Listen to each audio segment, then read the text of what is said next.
夠鐘夠人啦，咁而家開始會議，咁咧就。I now call the meeting to order. Members, up to the 4th of January, 4 members have written in to withdraw from the membership of this panel. So now we need 9 members to form a quorum because we have 28 members. Papers issued since the last meeting, there are 5 which are set out in the agenda. Next page of next meeting items for discussion. In respect of the 2017 policy address, there will be a policy address related briefing. The CE would announce his policy address on the 18th of January. Then after that, on the 7th of February, at 4:30 p.m. to 6 p.m. is a Tuesday. We will be hearing the briefings from the Secretary for Commerce and Economic Development and also the Secretary for Innovation and Technology. The Secretariat has issued a notice to members on the 21st of December 2016. The next regular meeting will be held on the 13th of February at 2:30 in room 3.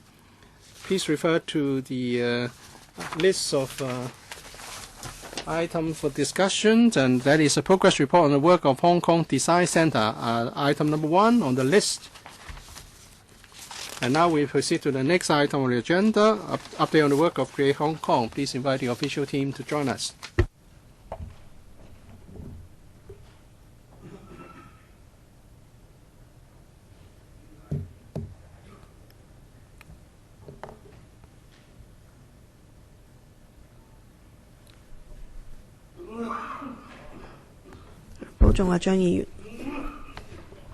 Take care, Mr. Zhang.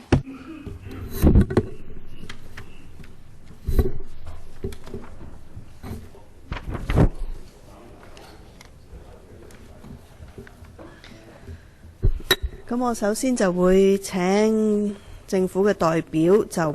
Let's have an introduction from the government team first. Who would do it? Permanent Secretary, Miss Susie Ho. Yes, please. Madam Chair, members, I'll say a few words and then I'll ask the head of Create Hong Kong to brief members. I want to just say that to the Bureau, creative industries are very important. We need to provide a sound foundation for them to develop so that diversify our industrial scenes and to bring jobs to Hong Kong, and also to create a brand name for Create Hong Kong. We will cooperate with the industry and also follow their advice in taking out initiatives. In the promotion of creative industries over the years, we have devoted a lot of resources. In providing our support, we would certainly be mindful of the reminder set out in past reports that we should make sure that public funds are spent appropriately. And on this basis, we'll continue with our work and press ahead. Head of Create Hong Kong will now brief members. Please. Create Hong Kong was set up in 2009. It has a history of some 7 years. Our operations include the operation of the film productions, the Film Development Fund, and also the Create Smart initiative. As at the end of December 2016, the Film Development Fund has provided support to 26 film productions and 130 film-related projects with total approved funding of some $300 million. At the same time, CSI, Create Smart initiative, also support activities outside the film industry. 295 projects have been supported at the cost of $780 million. The detailed information are set out in the annex of the paper. In 2017, we'll focus on 3 development areas. First, nurturing talent and startup nurturing. Second, market development. And thirdly, promotion of cross-sectorial and cross-territorial collaboration.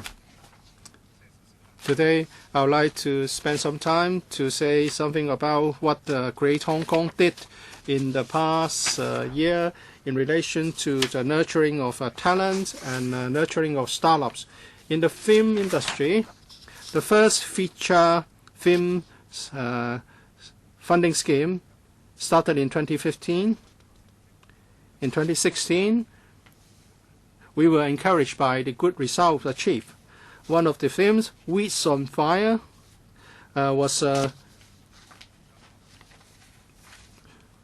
shown in Hong Kong with a box office of about $4.7 million. It shows that it was widely supported by an audience base in Hong Kong. And secondly, the film met won general recognition in the film industry.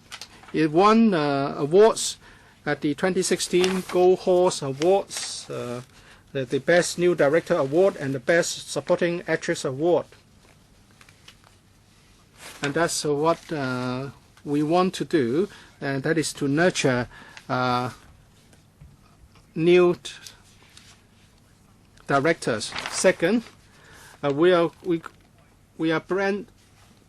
providing the support to promote the branding of fashion. For example, a major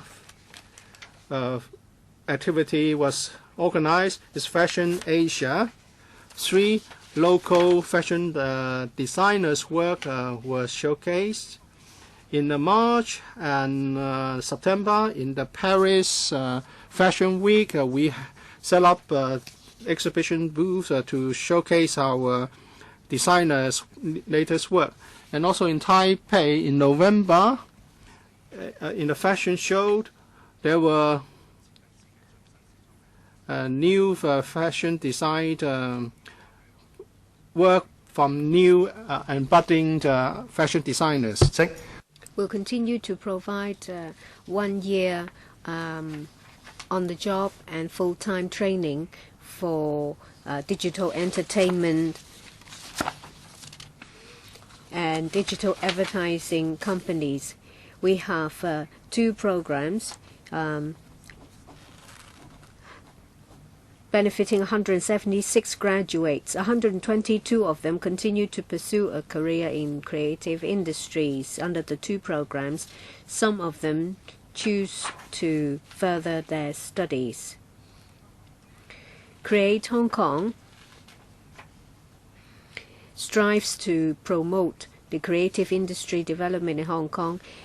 We see that our endeavors have borne some fruit in the past 7 years. Hong Kong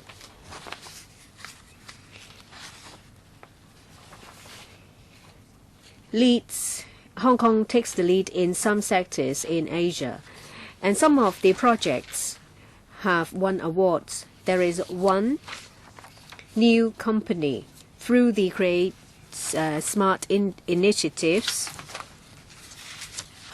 receive support in their work of animation. They have received from Walt Disney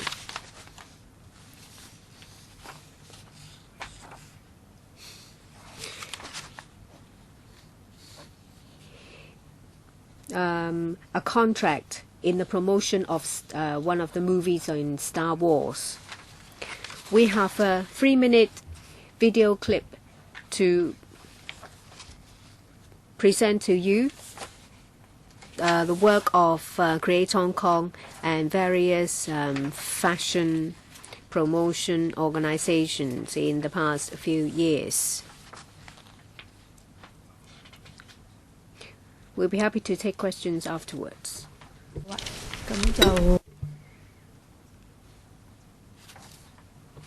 Mr. Chen Chen-ying, Mr. Ray Chen, and Mr. Charles Mok would like to ask questions. We will start with the 3 members and 3 minutes each. First, Mr. Ronick Chan. But I think they have a video clip to show us first. Okay, sorry, I jumped the gun.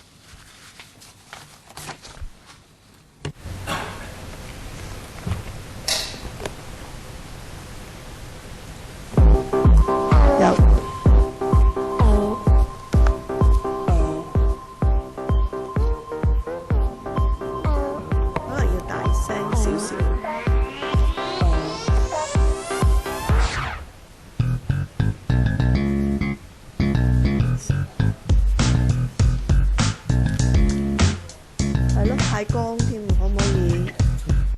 It's too bright. Can you see? Let's start again. Perhaps we need to dim some light at the front and turn the volume up, please. Let's start from the beginning. 而家靜，翻嚟。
係完㗎啦，係咪？係好，唔該。咁 Mr. Ronick Chan, thank you. Well, I ask some basic questions. I see at the beginning of the paper it says that in 2015 the creative industries has added $57 billion to Hong Kong. It covers 11 different disciplines. Say, for example, antiques, craft, art, antiques, and craft. But there are also other things like television and radio, performing arts, and amusement services. So out of the $57 billion, can you set out the absolute value of the different discipline, or the discipline with the fastest growth, so that when we give them support, it will be corresponding to the growth rate?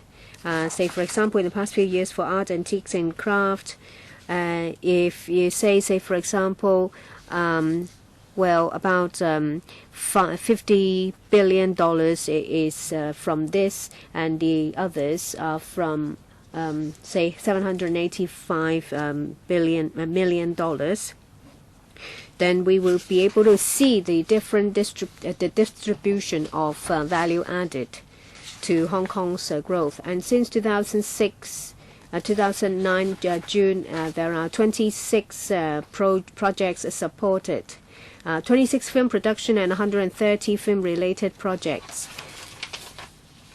You have told us about the box office record of a movie and also the awards obtained, but I don't see any elaboration in the paper. So about the result, I see that then I also if we can see the number of jobs created and the number of people participated, I think it would be better, because they are very important figures. Box office is not the only indicators. The number of awards won is the same. These are not the only indicators. Mr. Chan asked about economic GDP growth. We have a breakdown, but I don't have that for art, because, but I can say that is still quite substantive. Of the various creative industries, we see that for design, digital, entertainment,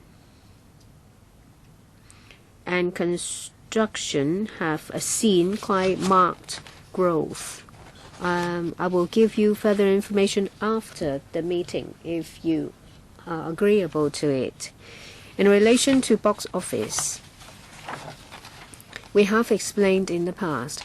Yes, box office is one of the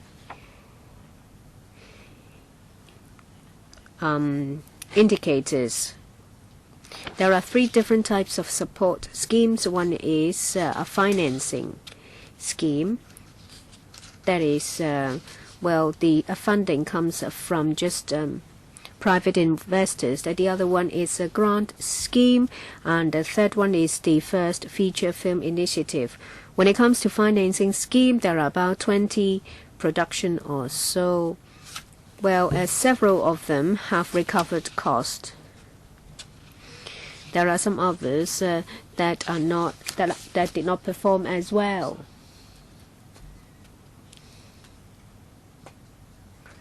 But since the market cannot take all the risk, so the government will take some of the risk. And in 2016, there is some explanation in the paper. We will give you further information in the paper to be given to you afterwards. Mr. Ray Chan, I also want to ask about the film industry. You talked about in a subhead, encouraging more local film production. So I want to ask, in recent years, the changes in local film production volume. The Film Development Fund was set up in 2015, so it's only been 2 years. Has it helped the overall production? And I also want to ask if Mr. Liu has enough money to use. In the annex, for the applications and approvals under the Film Development Fund, we see the numbers have been increasing, 29, 36, and 40 last year. When it comes to the number of approvals, last year is a new low, only 18. And the amount is also a new low, $28.5 million. Is it the case that no one made any applications, or because of the quality, or there is not enough money in the fund? And I want to congratulate Mr. Liu about First Feature Film Initiative, Weeds on Fire and Mad World. They have won some awards. Have you done some review? This year will be the 3rd round. the result is yet to be published. Would you consider extending it to non-drama films, say for example documentary? And in the paper, paragraph 8 studies, footnote 3 of paragraph 7, it says towards the end that the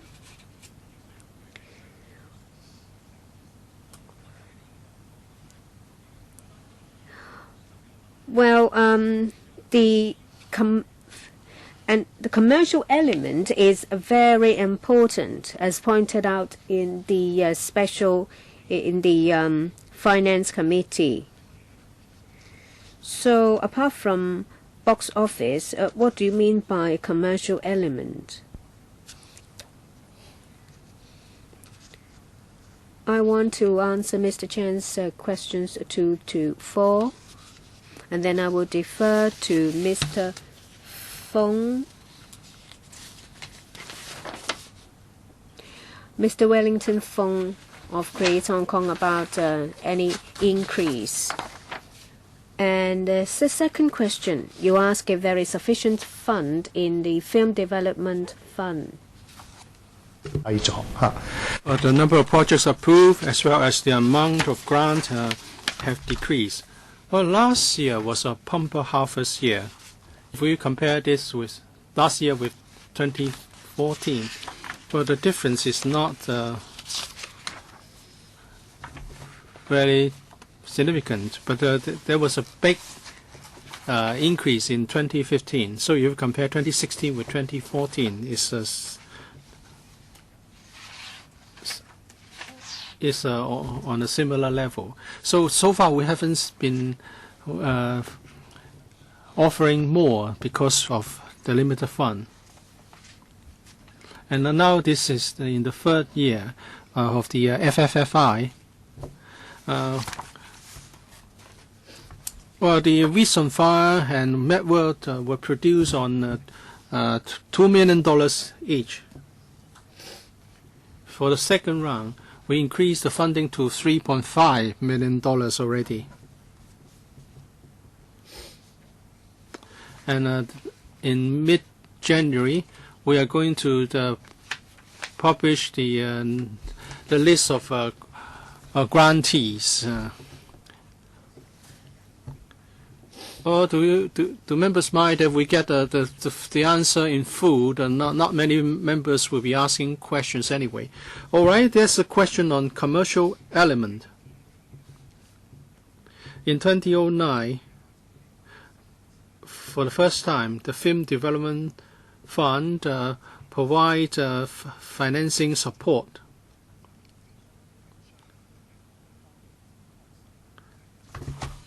At that time, the local production figure, commercial production figure, was on the low side. And that's why we gave some emphasis to this element. In 2018, there will be a major review. And this particular element will be covered by the review. Going back to the first question, and that is the local production figure. In 2015, Chinese language films shown in Hong Kong has increased from 50-something to 61. Are there co-productions? We have included a number of co-productions. So for both local production and co-production figures, there have been some increase. Mr. Charles Mok,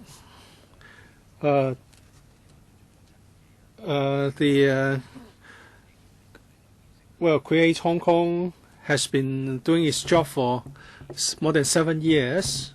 According to the head of Create Hong Kong, and creative industries are important to Hong Kong.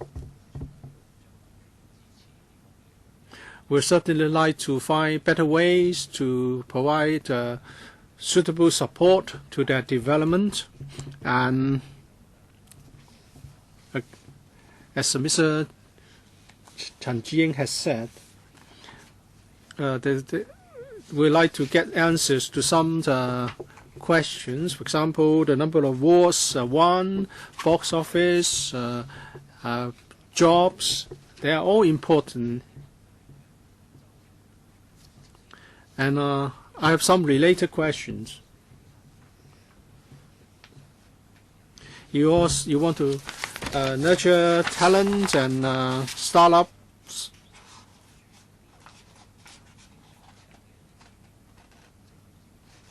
For these existing indicators, or better still, can we have more effective indicators to gauge the effectiveness of nurturing talent and startups?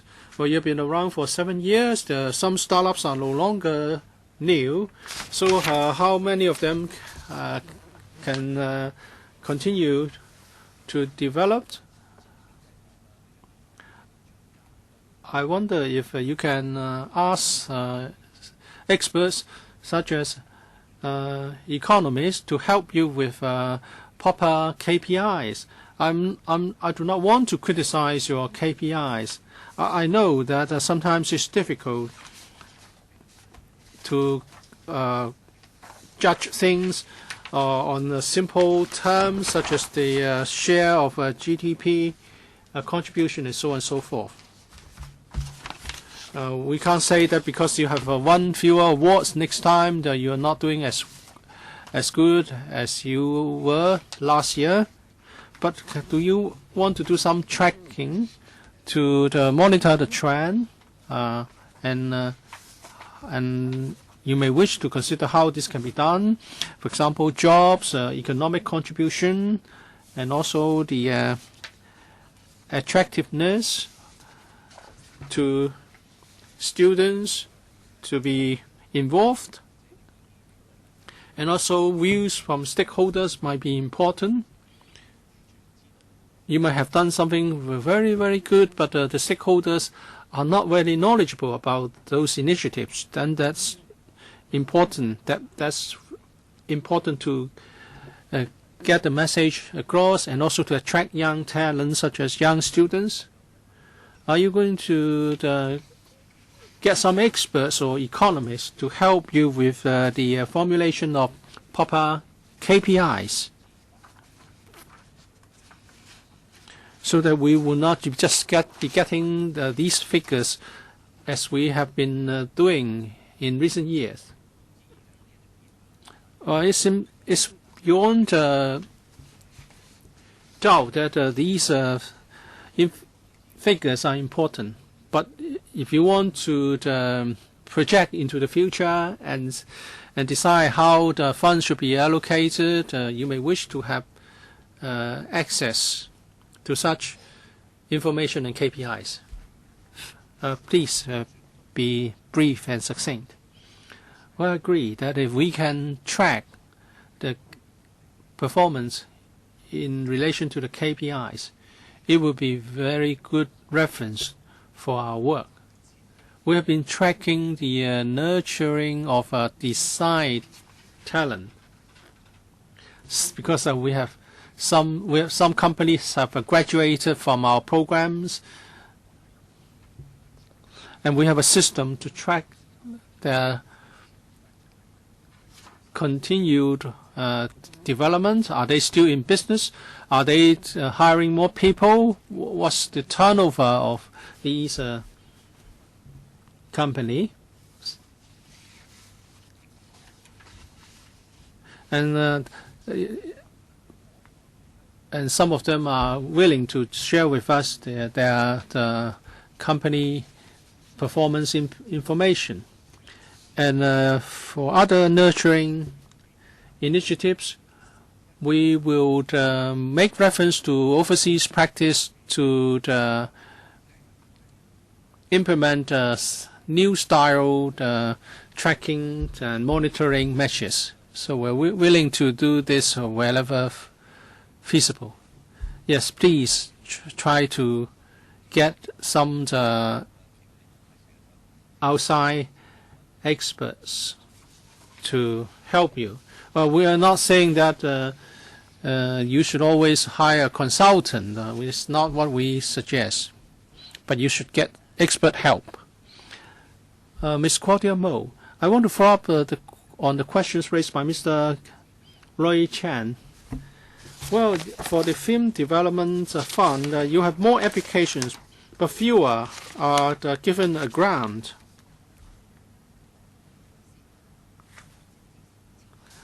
And I hope political screening is not in any way involved. For example, the 10 years or the documentary on the Umbrella movement will not be rejected because they are considered sensitive in nature. And also for support to the non-film sectors. Well, there are so many different initiatives. Why don't you cover fashion? It's covered. No? Well, you talk about smart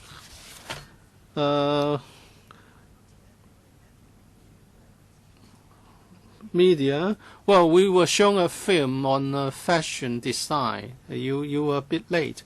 I thought, okay, then I was at the other meeting.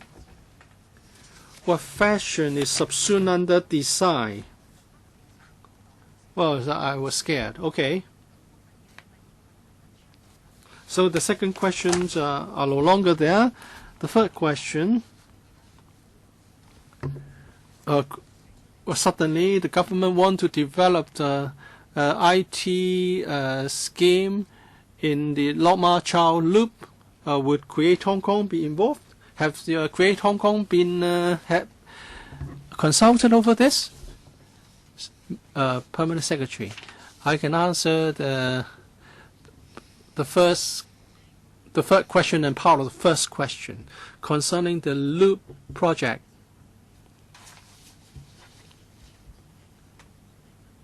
In the original design, technology and education and creative industries were involved. There would be some creative elements in the Loop project. For example, product design. Was you consulted? In our routine program, we know that they're doing something. When it's time to sit down to talk about how much should be done in certain areas, there will be a discussion. There are different processes involved. Have you reflected to the government that the area is rather remote, and how would people be interested in operating startups there? Have you got a chance to reflect such views to the government? Well, you may think that it seems rather far away, but if you run a startup, as long as there's business opportunity, you go there. As for the FTF projects, well, you have approved so few. Well, there are experts responsible for screening, and we defer to their expert advice. There's no political censorship. The question is whether we are going to support certain types of film. Well, every film application is assessed on its own merit. In 2015, according to Mr. Chen Chi-Chin, there were 36 applications, 27 were approved. Last year, in 2016, the number of applications is 40, and only 18 were approved. So that's a big drop. Is it because of the lack of quality application? In Annex 1, under the heading, the projects of Film Development Fund,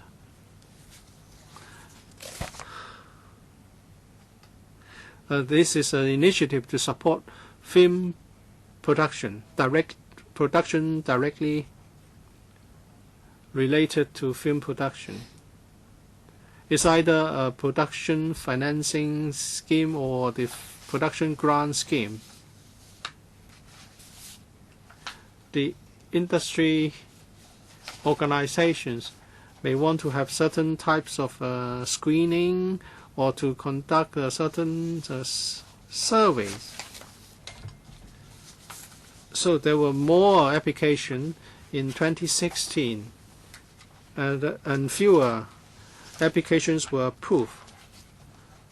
But it has got nothing to do with film production. Mr. Ma Fung Kok. Create Hong Kong has an important job in nurturing talents in the creative industries.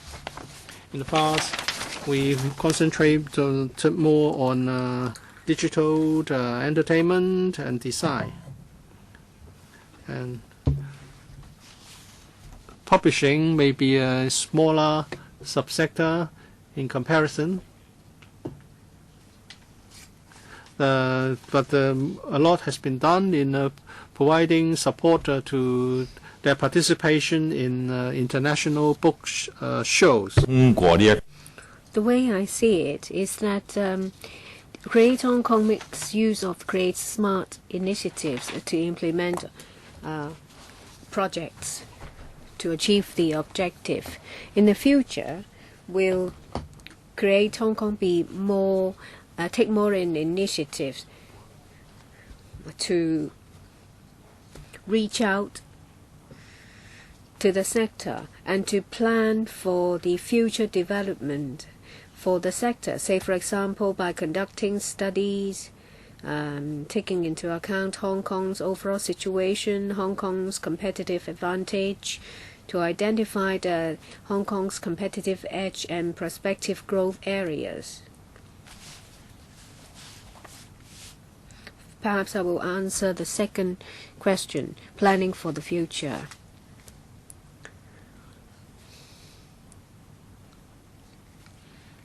There is a fund for the Create Smart initiative. As we've said, we work very closely with the sector. The impression we get is that the sector itself knows best about what's best for them. So it will be better to leave the direction for development to the market. We should be aware of the macro environment. So when we review our projects and schemes, and when we set our areas of focus, say for example talent, nurturing, market development, etc., we are fully aware of the situation, but we just do not get involved in detailed planning of development of individual sectors. We have the ability to conduct studies. It will be better if the sector will come to us on their own initiatives instead of us taking the initiative to do it. And in relation to publishing, as mentioned by Mr. Ma,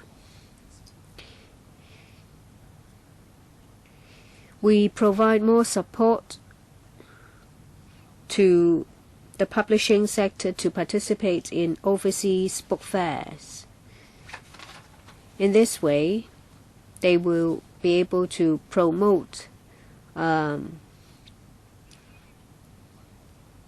their quality products. When it comes to talent training, we have made recommendations to the Education Bureau and the UGC to start undergrad programs of publishing. This is one of the directions for value adding to the sector. So any update in this regard? No. But I know that when it comes to undergraduate programs of self-financing schemes, they may consider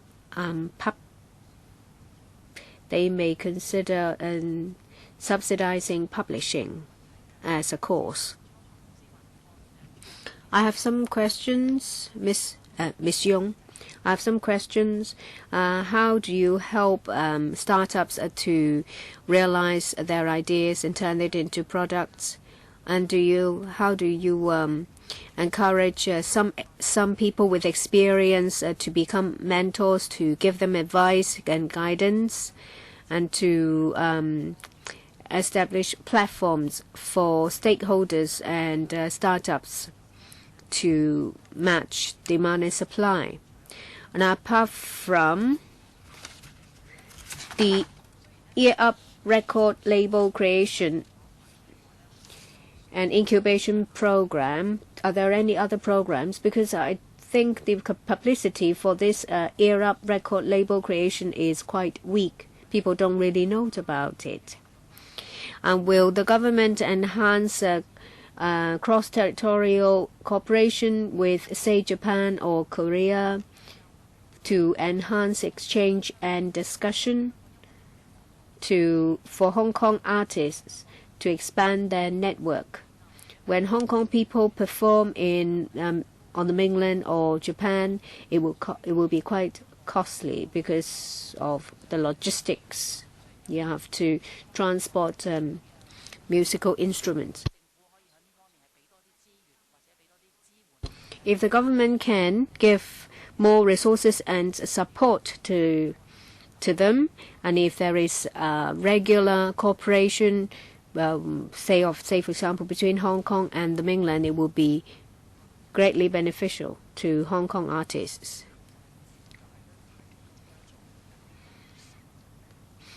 When it comes to mentorship programs,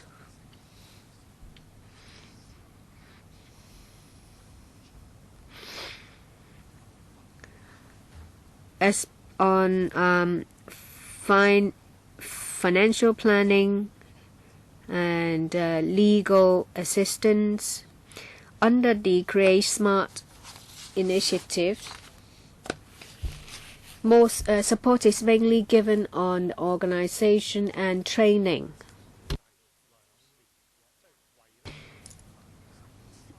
We have the design incubation program and also the fashion incubation program that lasts for 2 years. We provide them with business and legal advice. We also give them guidance on, say, application of patent or intellectual property rights. The creative industry is different from, say, for example, R&D. Financing is not mainstream.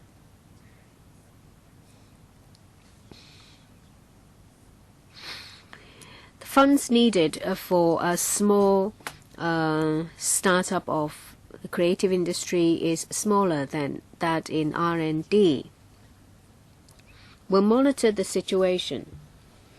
If need be, we will identify matching organizations to help them. And in relation to the publicity of the Ear Up record label creation and incubation program, well, there is something. It's part of a program of a local artist. So we don't see any large-scale publicity, but there is a lot of publicity on social media. I know that on the 19th of January, there will be a last performance. This is part of a group of the singer Anthony Wong. I know that on the 19th of January in the Macpherson Stadium there will be a last performance. Mr. Leung Kwok Hong. Paragraph 14 of the paper. It says from July 2016 onwards, Create Hong Kong has enhanced support for Hong Kong-produced Cantonese movies distributed in the mainland by increasing the maximum amount of subsidy covering expenses incurred for distribution and publicity from 250,000 to 500,000. So far, they have received one application. Has it been approved? Has it been approved, and has the amount been dispensed? Is that a question? Is that a question? Yes. There's only one application. Yes, paragraph 14. That application, has it been approved? We are processing the application. No approval has been given. I think this is something to do with John Zhang. What did you say? I think it's a proposal of Mr. John Zhang. He asked for the amount of subsidy to be enhanced. How come there is only one application? So, Mr. Liu, do you think that one is too few?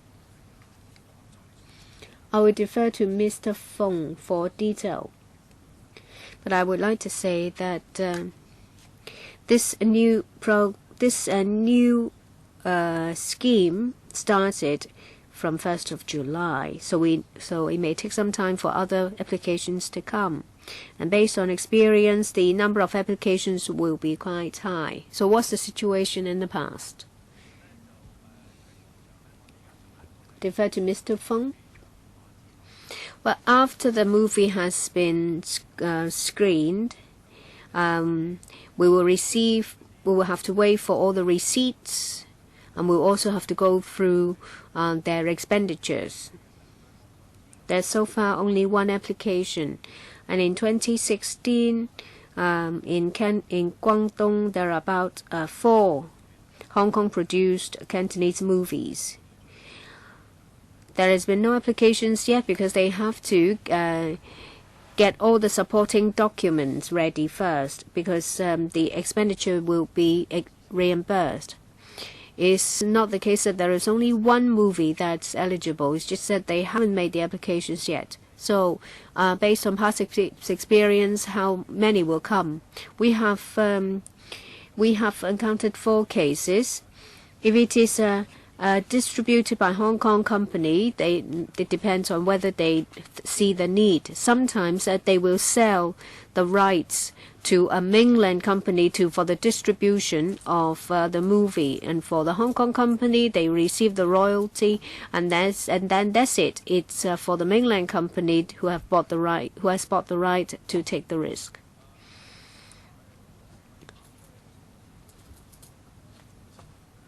Is it the case that people don't want to get the subsidy? They'd rather sell the right to a mainland company. And if you want to give them any assistance, it should be done before the right is sold to the mainland. May I explain? We put this in place because there is a barrier. In the past, when it comes to publicity of the movie on the mainland, if they don't have 40,000 yuan in renminbi to support the publicity, nothing is done.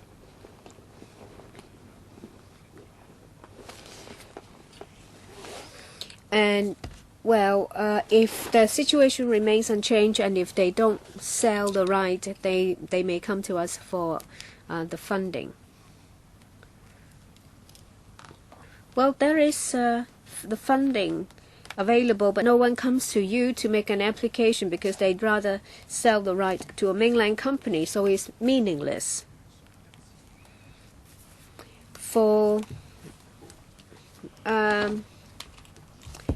the owner of the copyright, if they sell the copyright to a mainland company, then they don't have to take as much risk. It is a business decision whether they choose to take the risk to distribute the movie themselves or sell the copyright away. We have this fund in place to give an alternative to copyright owners and distributors. I want to follow up on one question.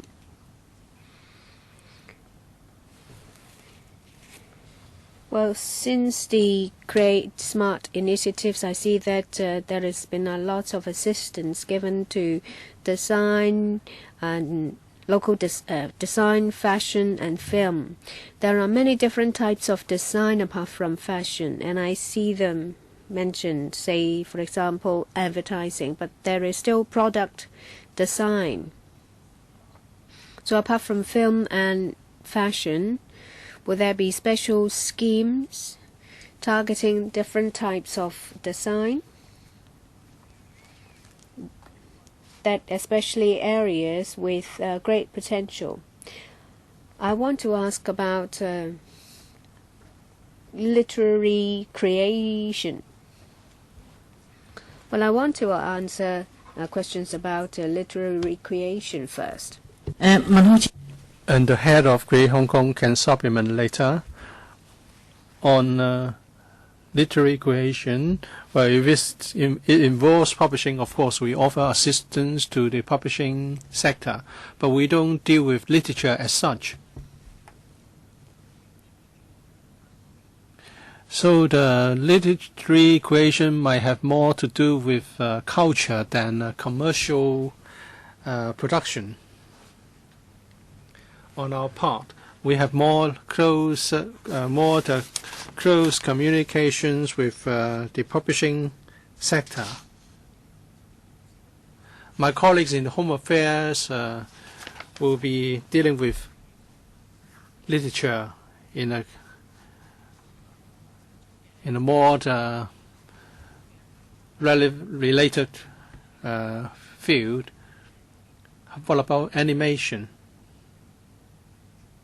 Well, we will deal with animations if it's related to advertising, and our goal is to create and promote the sector so that we can create a bigger pie for the industry. Mr. Liu, we seldom talk about design other than fashion design. Next month, there will be an item of this panel on the Fashion Design Center. The annual briefing up of the center will be conducted. And then we will be able to talk about design other than fashion design. We'll be talking about the operation of the design center. That's for the next month's briefing. So we are not talking a lot about the design the week and also the Shenzhen Hong Kong design collaboration. Actually, there was some big major activities organized in the past few months. So we'll be talking about those things in the briefing next month. And there will be a chance for members to raise questions on that occasion. On comics, local comics, I know some people in Hong Kong would like to explore the mainland market and turning comics into animation involves a big gap, and many of the participants do not know how to go about it. So perhaps more should be done to help with the production of comics. All right, if there's no further questions, we can now move on to the next item. I'd like to thank the government team for their attendance.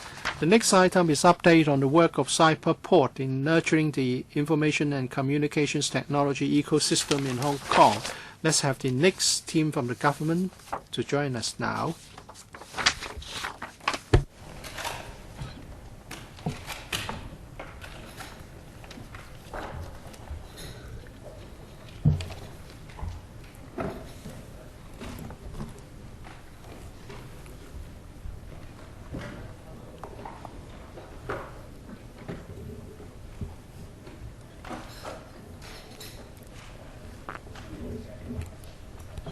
我知道有一個 PowerPoint 嘅介紹嘅。 I know there will be a PowerPoint presentation.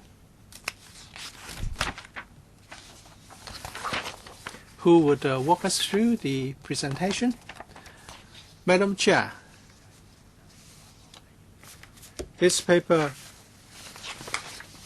is about the role of Cyberport in nurturing the ICT ecosystem in Hong Kong and also the update of the work of Cyberport. Cyberport is a flagship in ICT in Hong Kong. It has been promoting the ICT and also to establish Hong Kong as a hub for ICT. We've been nurturing talents and startups. We're promoting the wide application of ICT and also to the we are committed to the development of the relevant field. In 2016, in the policy address, and in 2016-2017, there were initiatives on supporting startups. We have implemented those measures, including the $200 million Cyberport Capital Investment Fund. And the number of supporter programs has increased from 50 to 100, and we have also created by 60% in the provision of smart space. And we also got support programs for the Creative Micro Fund. Through these measures, we have been able to promote the progress of ICT startups. I now invite Mr. Lam to brief members. Mr. Lam, we have prepared a short video clip for today's meeting. I would like members to see the video clip first.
Thank you. Mr. Lam, you may continue. we have a PowerPoint presentation for members, so that we can inform members of the work of Cyberport in the past year. The purpose of setting up Cyberport is that we want to develop Hong Kong into a global hub for innovation and technology. And we have a three-point approach. First, inspiring the next generation. We have to want to create new talents, nurture new talents. Second, nurturing the entrepreneurial spirit. And also, thirdly, to empowering the global ambition, and that is to enable local enterprises to enter the international arena. In the policy address and in the budget, there are new initiatives, and we have implemented the measures such as the $200 million Cyber Micro Fund, and also under our incubation period, incubation program, we increased the number of places from 50 to 100. And we have also expanded the Smart Space Cyberport project, in which small offices and workstations are provided to the startups. 47,300 square feet are designated for fintech companies. Starting from 2016-2017, we will earmark 150 places for fintech startups. And we're also going to sponsor 300 university students to join fintech training camps in overseas countries. At present, in the Cyberport communities, we have more than 800 companies, and there are some 400 to 440 resident companies and 300 non-resident companies, and some are using our Smart Space offices. For the non-resident companies, we support both resident and non-resident companies. Some 300 companies are being supported by Cyberport. And as we said, we have the 3 points under our mission: inspiring the next generation. Next, this is an incubation-related area, and we also want our companies, our enterprises, to be active players internationally. On inspiring the next generation, we work on 3 fronts. We have internship programs, both locally and overseas, involving famous companies such as Microsoft, Union Play, 500 startups, Plug and Play. Internship opportunities are offered to local students to go to overseas and mainland companies. We have supported 297 young people. And in 2016-17, 71 young people will be supported under the program. And there are also competitions for students. Through such programs, we inspire young people to be interested in ICT. We have a number of events. So far, 16,000 odd young people participated in these events. And in 2016-17, 3,300 odd took part in these events. For ICT major events, we have seminars for the industry. In 2015-2016, there were more than 150 such events at Cyberport. More than 10,000 people participated in these events and programs. On nurturing the entrepreneurial spirit, in the incubation period, 372 companies are supported, and some 51 new companies joined this year. We are still recruiting this year. We believe this year more than 100 will be participating in our incubation program. The other major event is the macro fund, the micro fund scheme. 275 has joined so far for this year. So far, 43 have participated. We are going to have another round of recruitment, and the figure will continue to grow. And we said one of the programs is to allow local university students to get training in overseas countries, and there is a Cyberport University partnership scheme involving local universities. We will ask the university to nominate students involved in fintech.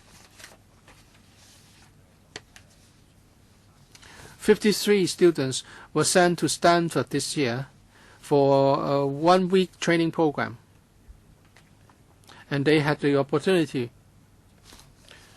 to get in touch with top-notch companies in the Silicon Valley. And before they went to the training program, we also prepared them through local programs. 114 such training sessions were provided. 53 students in 20 teams turned their innovation and new ideas into the entrepreneurial items. The 10 winning teams have received $100,000 under the Creative Microfilm. They will be given 6 months to come up with a prototype of their products.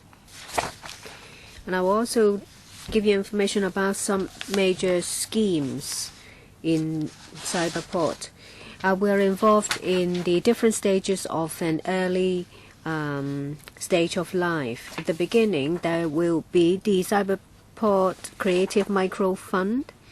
An individual or a team may have some brilliant ideas, but they lack incentive or a startup fund to realize the idea. So we will provide $100,000 seed fund to encourage the team to turn it into a prototype within 6 months. And some teams may think that it's worth pursuing, and they would like to form a team to commercialize the prototype. They can join the various schemes in Cyberport. It'll be 2 years and $330,000 to further develop the prototype. Hopefully within 2 years, the commercialization of the product will mature. They will then have to find clients or investors. And sometimes they will choose to participate some local or overseas accelerator program. We'll give them $300,000 to participate in these various accelerator programs to expand local or overseas markets and to expedite the development of their product. These are early stages, from the inception of an idea to product success to finding customers. For some companies, they would like to expedite the expansion of their company. This year we have launched the Cyberport Macro Fund of $200 million. It's a joint venture. We will make investments to help some companies to expedite the expansion of their company. Apart from these various programs, we're also concerned about the demand of startups of workspace. You can see in this slide the general situation. When we first launched the program in 2009, there were only 7 small offices, and now we have an area of 120,000 square feet for information and technology companies to establish their offices. We have over 300 companies So we have seen a very high growth rate. Apart from incubation of companies and assistance given to them at different stages, I would like to say that these companies have given a lot of creative solutions to our lives, from sightseeing, communication, social media, payment, wealth management, e-commerce, learning, logistics, smart living, and professional services. You see Cyberport everywhere, and some of the companies have made a name for themselves as well. Some company would like to reach out to different parts of the world, and they would like to find partners in order to take root elsewhere. And there are some exchange programs of programs of talents, some trade fairs. There are many different ways to help these Hong Kong companies to develop overseas markets.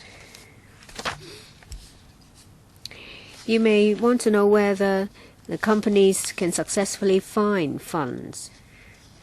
For companies in Cyberport, when it comes to financing, the result has been quite good. Total investment amounts to $1.16 billion. Alibaba launched a fund to invest in the Hong Kong startups. In the first round, there are 3 companies chosen: GoGoVan, Shopline, and Yichu. Last year, that is in December, SnapAsk also announced that they have collected $3 million as well. There are local, mainland, and overseas investors who have shown an interest in companies in Cyberport.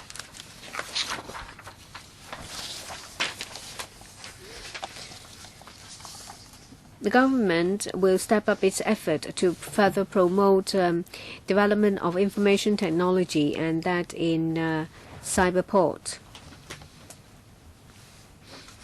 In the past, we mainly help companies. We will now shift our focus more on the whole ecosystem and the different chains. And we will not limit ourselves or confine ourselves in Hong Kong. We want to become a hub of the world. In the coming 3 years, we would like to attract more flagship tenants to Cyberport. We would also work on establishing an investment network to find more funding for Cyberport companies. We also have plans to revitalize the Cyberport shopping arcade. We will also promote fintech, e-commerce, big data, artificial intelligence, and smart city. We aim at creating a better platform for development. That's my presentation. Thank you. There are 4 members who would like to ask questions: Ronick Chen, Ma Fong Kwok, Charles Mock, and another member. First, I would like to give recognition to the Cyberport's work in creating a favorable environment in Hong Kong. Well, we need talent, we need technology and fun and funds. I see that when it comes to talents, I see that the Cyberport put in place a lot of exchange programs. Mr. Choi, Vice Chancellor,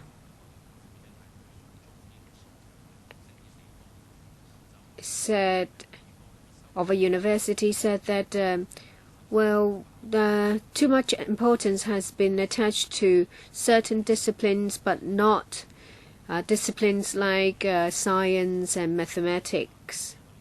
So there will be a succession gap.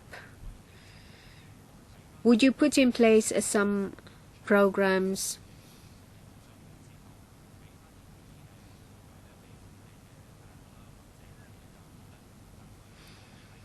to help local education institutions to make up the difference? Say, for example, insurance, securities, banking, perhaps these subjects should be added to a secondary school curriculum.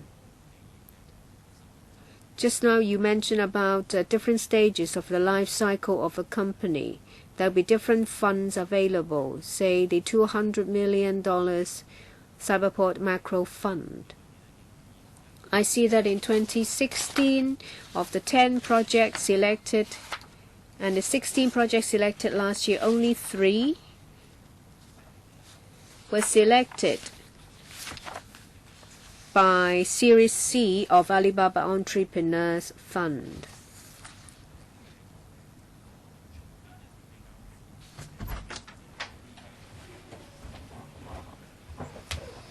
If these startups can get chosen by international funds, that means they are quite successful. So would you maybe do something about experience sharing so that startups can learn from it, so that more startups can get the assistance they need? When it comes to talents, of course, we are concerned about talent or manpower training. Various times we have spoken with universities. You mentioned about fintech.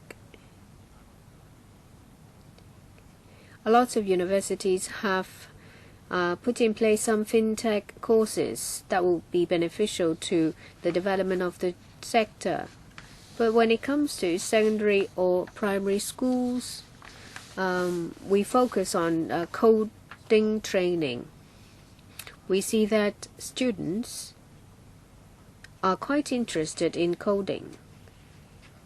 When it comes to funding, there are 80 schemes or so with private funding.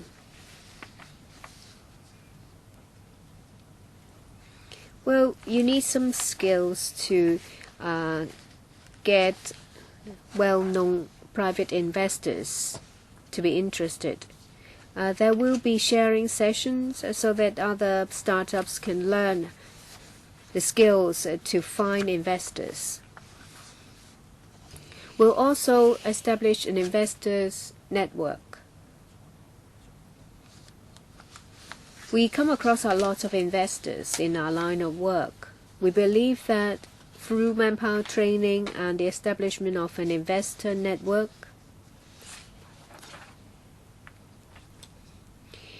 the appeal of investing in Cyberport will increase. Mr. Charles Mok.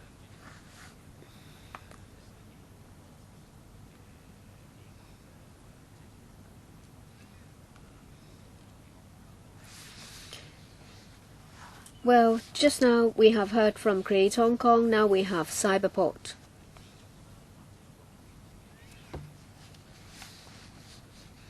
Every year they will come to the panel to give us a report of the various support schemes they have. But I'm not interested in short-term indicators. When it comes to development of innovation and technology or the overall economic development, what more can we do? Recently, I was thinking about collaboration between Cyberport and the Science Park. We see that the work of the Science Park and the Cyberport is blurred. Yes, different organizations can be responsible for the same thing, but we have to think about division of labor. We see a lot of incubation programs, micro funds, venture funds. It seems that both parties have started doing this more or less the same thing at around the same time.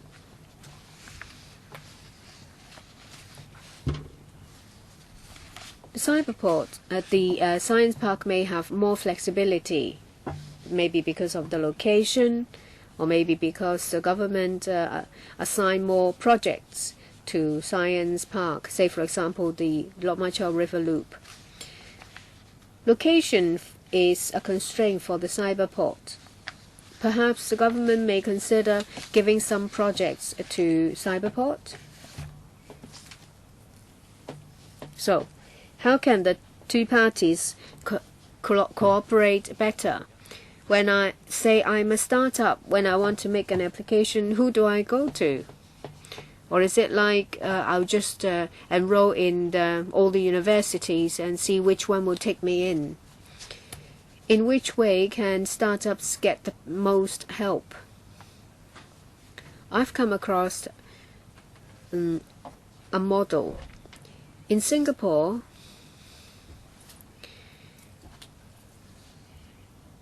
property or real estate development and support to startups have been separated to two different organizations. One's responsible for constructing the property real estate. The other one's responsible solely for helping startups. And I see that for the two parties I've mentioned, these two areas have been lumped together. It's just like two locomotives going at the same time. 即係其實呢個做法有冇一個正？ Maybe there's a need for consolidation in the long term to change the dual track arrangement. Can we learn something from? Can we learn from overseas experience so that we can better utilize our resources, and then we can offer the optimum level of support to the industry? Has the government considered these issues?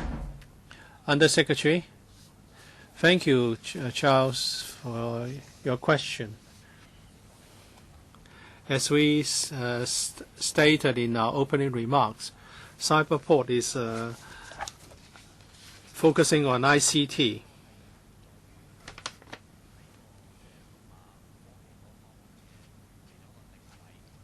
It's the position adopted by Hong Kong in digital technology. Science Park is about technology, including biotech and other technological areas. So this is an important difference. The member talks about the choices open to startups.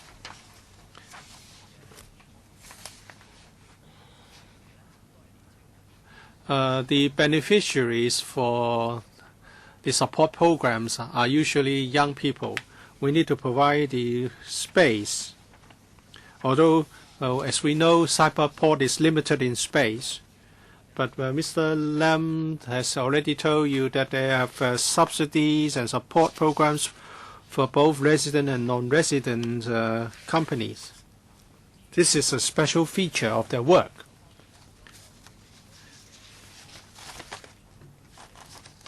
The support provided by the Science Park to startup is mainly for the resident companies.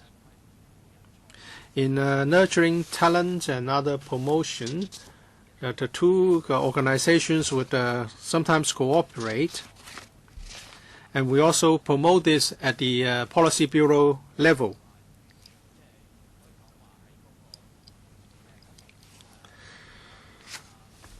When it comes to fintech, as Mr. Lam has told members, and also in new development areas, such as e-commerce, Cyberport is committed to providing more resources to the support programs.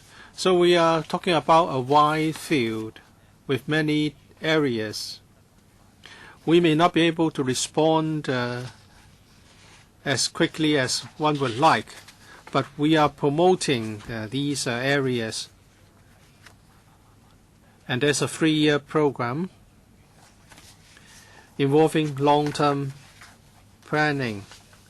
As Cyberport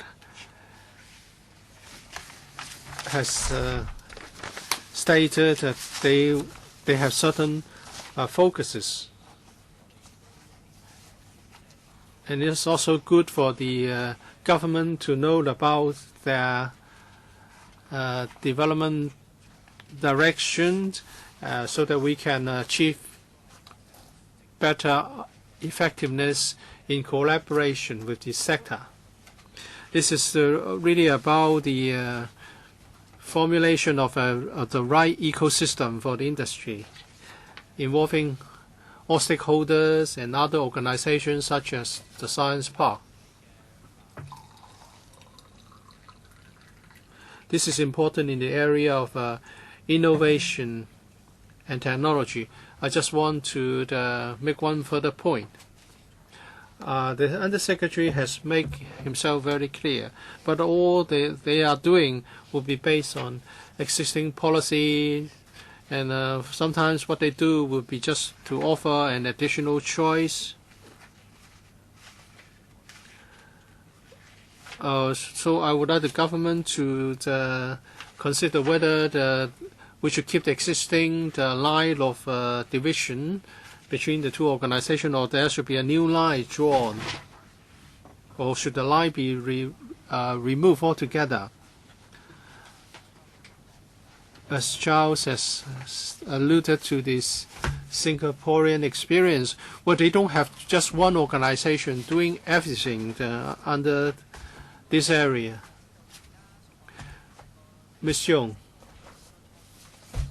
we know there are successful stories with startups, and as the briefing has stated, there are successful startups. But we are not having a big talent pool, but the atmosphere, the environment is better in Songzhan, and they have got new areas such as Hengqin and Zhuhai. Will our talents be attracted to those places? Can we keep our talents and startups? And you are promoting training. You sponsor local students to the U.S. and other places for training and the gaining of on-the-spot experience. But there are only 32 students sponsors every year. Can you support more? And you talk about the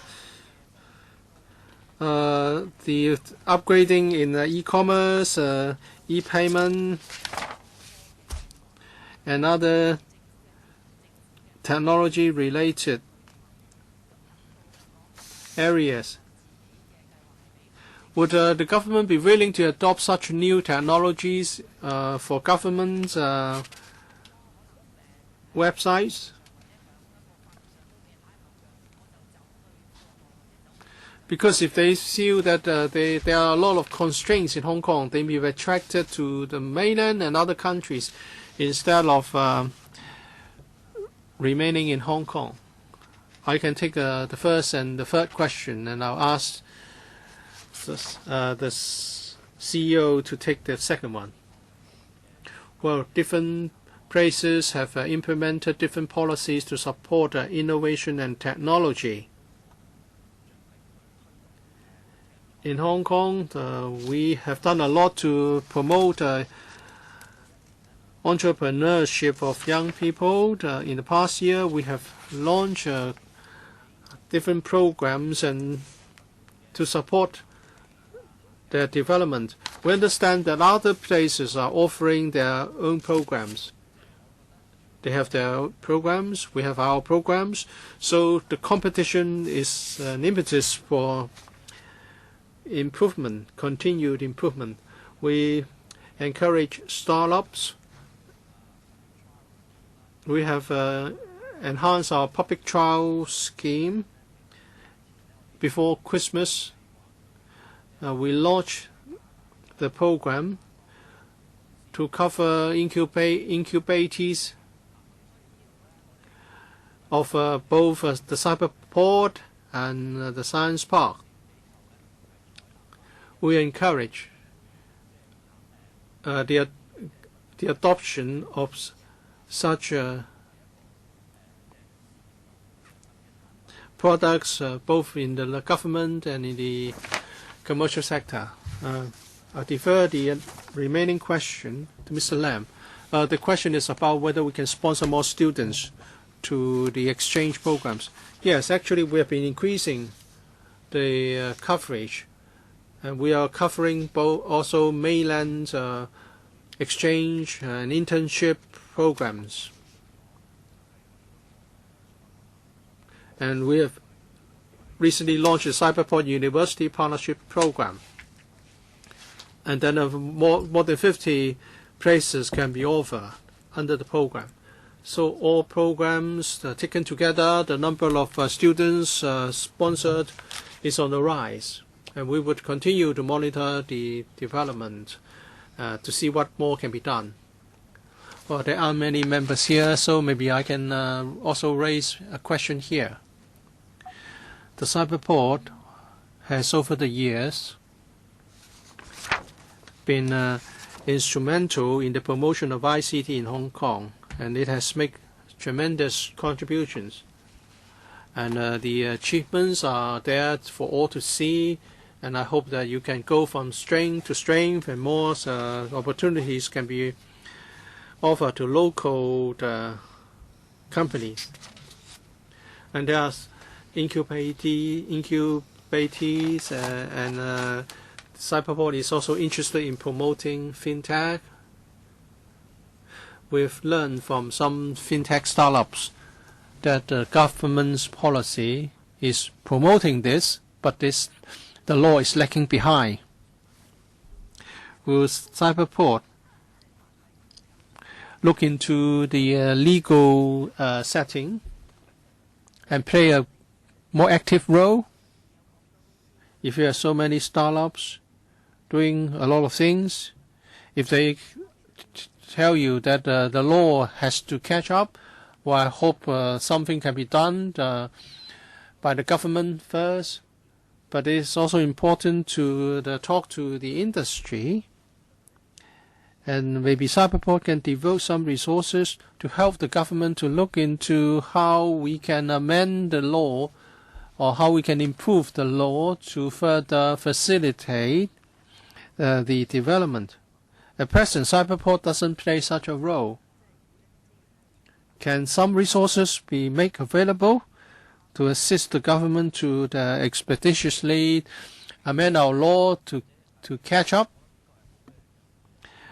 Undersecretary, well, this is a good suggestion. We'll give it the most active consideration. Mr. Lam. Madam Chair, you are right in pointing out the situation now, and some startups may need to communicate with regulators. The three regulators has actually set up a joint office. Which organizations are involved? Hong Kong MA, the SFC, and the Insurance Authority. But there will be regular communications, and we have organized seminars to enhance, improve communication.